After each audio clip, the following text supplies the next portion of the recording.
Assalamualaikum warahmatullahi wabarakatuh. Saya di sini akan menjelaskan tentang penggunaan tools message broker, konsep message broker, dan penggunaan pada RabbitMQ. Saya berkelompok dengan Albertus Andika Pamungkas dengan NIM 120214040 dan saya sendiri Surya Ahmad Rizky dengan NIM 12021948286. Oke, pengertian dari message broker. Message broker merupakan sebuah layanan antarmuka pengantar pesan yang berada sebagai penengah antara program yang terhubung. Nah, dengan itu juga kita dapat menghubungkan program dengan bahasa yang berbeda. Pesan yang dikirim melalui message broker biasanya merupakan tekstual seperti API, yaitu Application Program Interface, serta mengurangi struktur program menjadi unit-unit kecil yang terhubung sehingga mudah dirawat serta mempermudah skalabilitasnya. Fungsinya untuk mengatur pesan yang dikirimkan oleh pengirim agar dapat sampai ke penerimanya. Di sini ada penjelasan message broker pada tools RabbitMQ. Message broker pada RabbitMQ digunakan sebagai perantara yang menghubungkan publisher atau produser ke subscriber atau consumer. Nah, produser sendiri atau publisher itu adalah program yang mengirimkan message, sedangkan consumer adalah program yang menerima message. Nah, message dikirimkan melalui topik yang sama. Agar lebih mudahnya dapat kita analogikan RabbitMQ itu sebagai kantor pos. Ketika kita ingin mengirim surat, kita harus memasukkan surat tersebut ke kotak pos untuk diproses di kantor pos, disortir dan diantarkan oleh tukang pos. Nah, dalam analogi tersebut, RabbitMQ bertindak sebagai kotak posnya, sebagai kotak pos, kantor pos, dan tukang pos sekaligus untuk seperti mensortir dan mengantarkan dan segalanya. Selanjutnya akan didemokan pada RabbitMQ-nya oleh teman saya Albertus Andika. Oke, baik. Sebelumnya telah dijelaskan oleh rekan saya tentang teori serta bagaimana cara penggunaan dari message broker. Nah, pada kesempatan kali ini saya akan mendemokan tentang message broker menggunakan tools dari RabbitMQ. Langkah pertama yang harus dilakukan ialah kita harus mendownload OTP serta servernya. Nah, untuk bagaimana cara untuk mendownloadnya itu dapat kita download dari website resmi dari RabbitMQ. Nah, serta apabila OTP dan servernya telah berhasil kita install, selanjutnya kita dapat membuka command prompt dari RabbitMQ ini. Nah, selanjutnya untuk menjalankannya, kita dapat menuliskan komen sebagai berikut, yaitu RabbitMQ plugins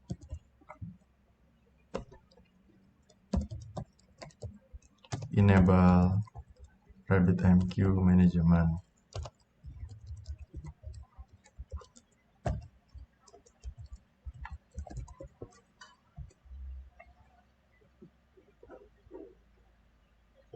Nah, berikut apabila komen yang saya tuliskan tadi berhasil dijalankan, maka akan muncul output sebagai berikut. Oke, selanjutnya kita dapat membuka web browser. Lalu kita masuk ke RabbitMQ menggunakan localhost 15672.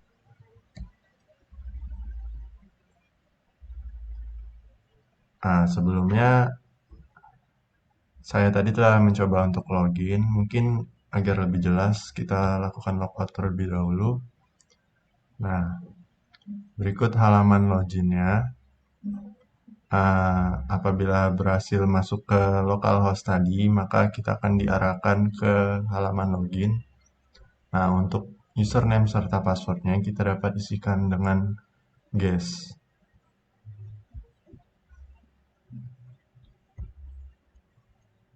Oke, berikut halaman utama dari RabbitMQ. Untuk selanjutnya kita mungkin langsung saja ke tab Exchange.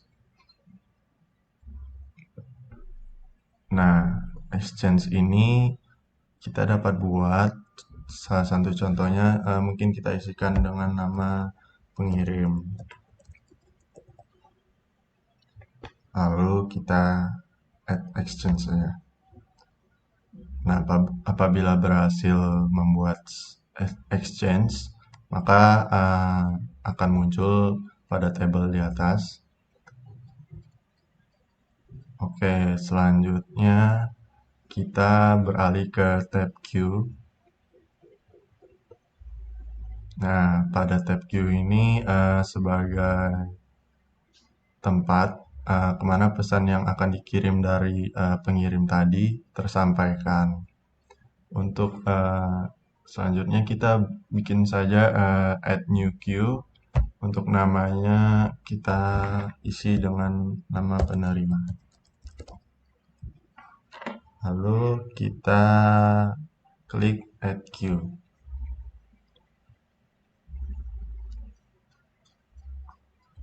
Oke,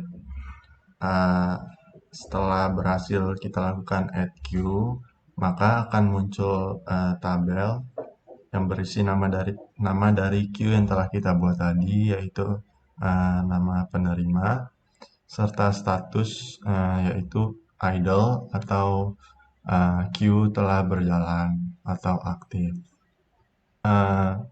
Oke, selanjutnya mungkin kita harus membuat mengatur kemana pesan dari exchange akan tersampaikan, yaitu dengan mengklik exchange yang telah kita buat tadi, yaitu exchange pengirim. Lalu kita klik bindings. Nah, di sini kan tulisannya no bindings. Jadi pesan yang akan dibuat dari exchange pengirim belum jelas tujuannya akan disampaikan kemana. Nah, mungkin untuk membuat bindingsnya kita klik nama queues yang telah kita buat tadi, yaitu queue penerima. Oke, mungkin kita langsung dapat klik bind.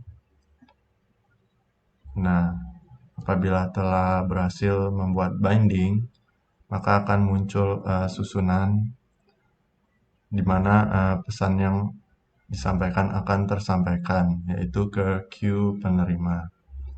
Nah, selanjutnya kita akan membuat isi dari pesan.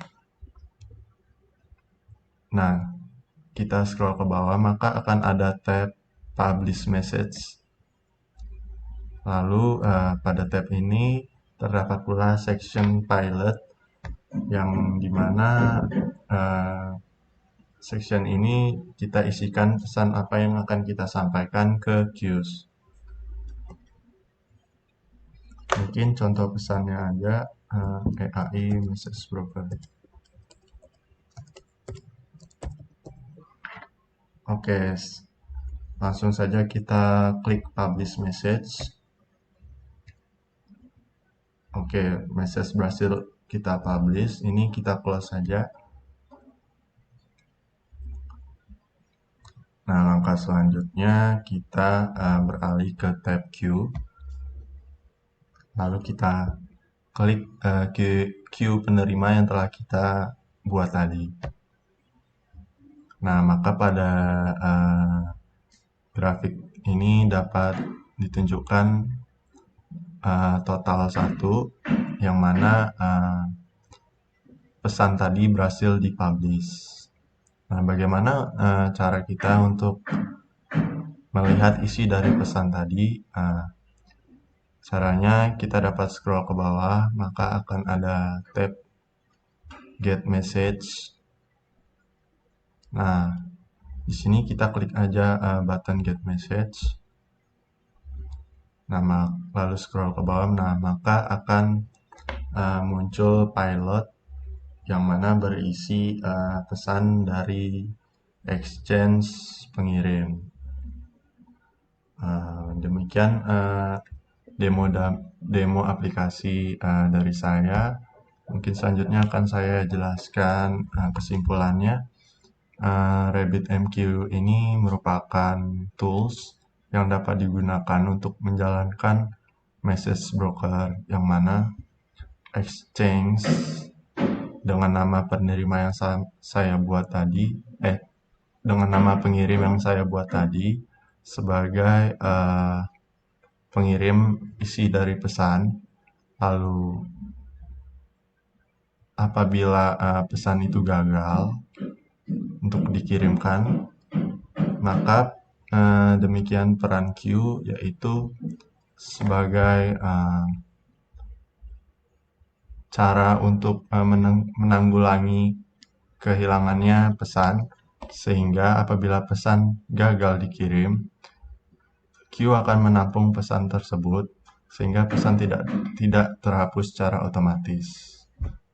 Dan apabila error telah selesai, Q akan langsung menerima pesan dari exchange. Demikian penjelasan demo aplikasi dari saya.